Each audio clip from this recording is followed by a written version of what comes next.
गुलजार साहब कहते हैं कि कभी कहीं सफ़र करते अगर कोई मुसाफिर शेर पढ़ दे मीर गालिब का, चाहे वो अजनबी हो, तो यही लगता है वो मेरे वतन का है। बड़ी शाइस्ता लहजे में किसी से उर्दू सुनकर क्या ये नहीं लगता कि एक तहजीब की आवाज़ है उर्दू? आदाब, मैं आप सभी का खैर मकदम करती हूँ द पीके टाइम्स में। दरअसल उर्दू सिर्फ एक भाषा नहीं है, बल्कि पूरे भारतवर्ष में फैली हुई संस्कृति की मिठास का एक रंग है।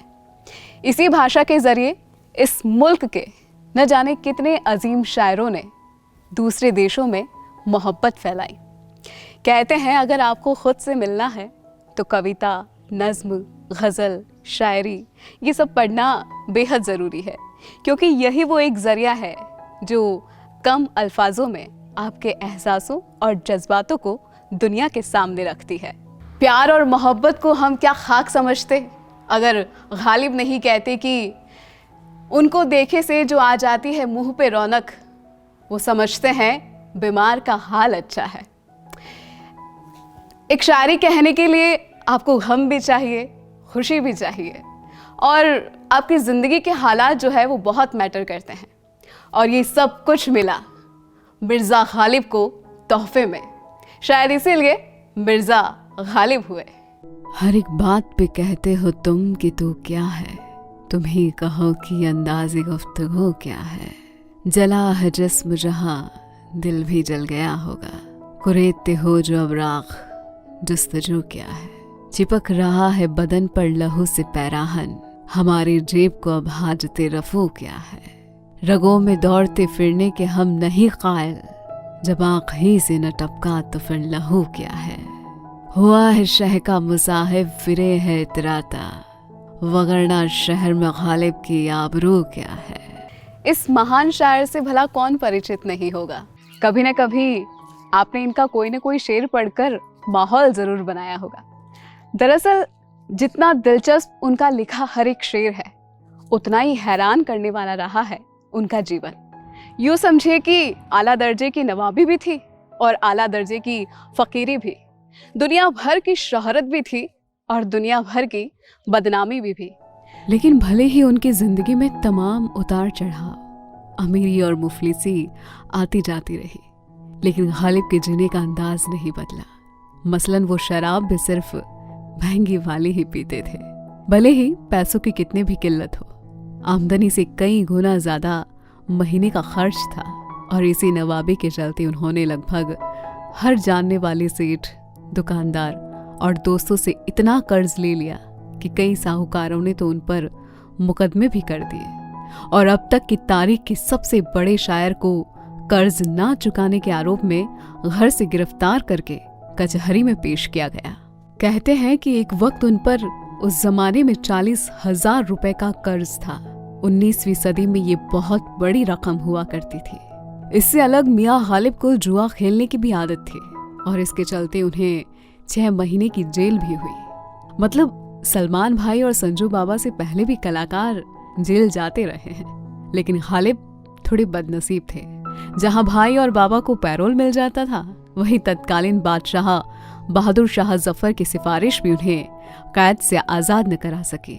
बस बादशाह के कहने पर बामशक्कत कैद को सामान्य कैद में तब्दील किया गया। अब आप सोच रहे होंगे कि ये कैसे संभव है कि बादशाह अपने चहेते शायर को आजाद भी नहीं करा सके।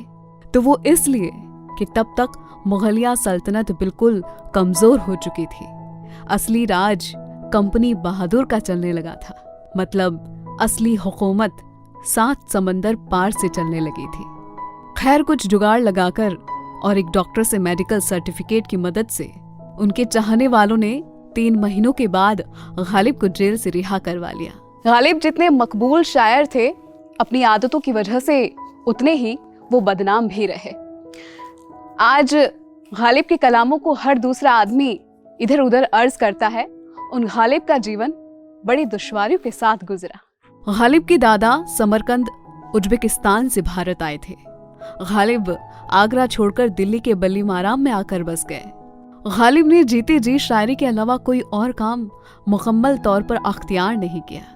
उनकी आमदनी का एकमात्र साधन उनकी पेंशन थी जो उन्हें मुगल शासकों की तरफ से मिलती थी, जिसे बाद में अंग्रेजी हुकूमत ने बंद कर दिया क्योंकि अंग्रेजों को लगता था कि गालिब विद्रोहियों का साथ देते हैं। रुकी हुई पेंशन को शुरू कराने के लिए वो अंग्रेजी हुक्मरानों से बात करने के लिए कलकत्ता भी गए। खैर, मुसीबत उनकी निजी जिंदगी में भी कम नहीं रही। मिर्जा को नौशाह भी कहा जाता है।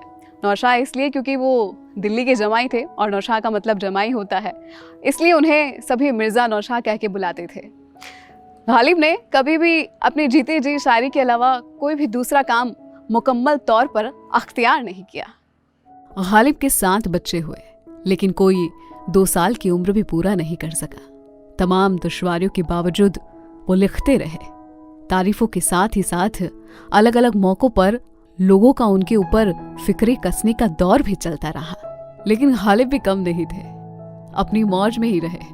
ये न थी हमारी किस्मत के विसाले यार होता, अगर और जीते रहते यही इंतज़ार होता। गालिब इश्क को जीते थे, वो इश्क का आखिरी छोर थे। उनकी नज़में और शेर ने इश्क की दुनिया को एक नई तहजीब दी है। अगर हम यूँ कहें कि इश्क गालिब से शुरू होता है तो ये कोई आश्चर्यजनक बात नहीं होगी। एक जिंदा दिल आशिक की तरह गालिब ने इश्क की सभी रस्मों को निभाया है। उनका एक शेर सुने, आपको खुद ब खुद समझ आ जाएगा। थी खबर गर्म के गालिब के उड़ेंगे पुर्जे, थी खबर गर्म के गालिब के उड़ेंगे पुर्जे, देखने हम भी गए थे पर तमाशा न हुआ। गालिब की इज्जत जितनी बड़ी और ख़ास महफिलों में थी, उससे ज़्यादा इज्जत उन्हें दिल्ली के जुआरी देते थे। वो किसी धर्म और परंपरा में बंद के नहीं जीते थे, न रोज़े न नमाज, और जम के शराब रखते थे।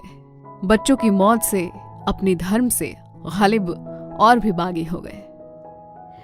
है और भी दुनिया में सुखनवर बहुत अच्छे, कहते हैं गालिब का है अंदाज़ बयां। और दिलचस्प बात है कि गालिब के बारे में जितनी खबर दूसरे लोग रखते थे उससे कई ज़्यादा गालिब खुद से वाकिफ थे। खुद के बारे में पूरी खबर थी उन्हें। शायद इसीलिए वो कहते थे कि होगा कोई ऐसा जो गालिब को न जाने। शायर तो अच्छा है पर बदनाम बहुत है। लेकिन गालिब को कभी अपने गालिब होने पर गुमान नहीं रहा। इसीलिए उन्होंने एक शेर कहा है कि रिख्त की तुम ही उस्ताद नहीं हो गालिब, कहते हैं अगले ज़माने में कोई मीर भी था। तो चलिए, गालिब की ये कहानी ख़त्म हुई, पर जाते जाते आपसे ये ज़रूर कहते जाऊंगी कि गालिब का कोई एक आध शेर याद कर लीजिएगा, बहुत काम आता है। चलिए, शब्बा खैर।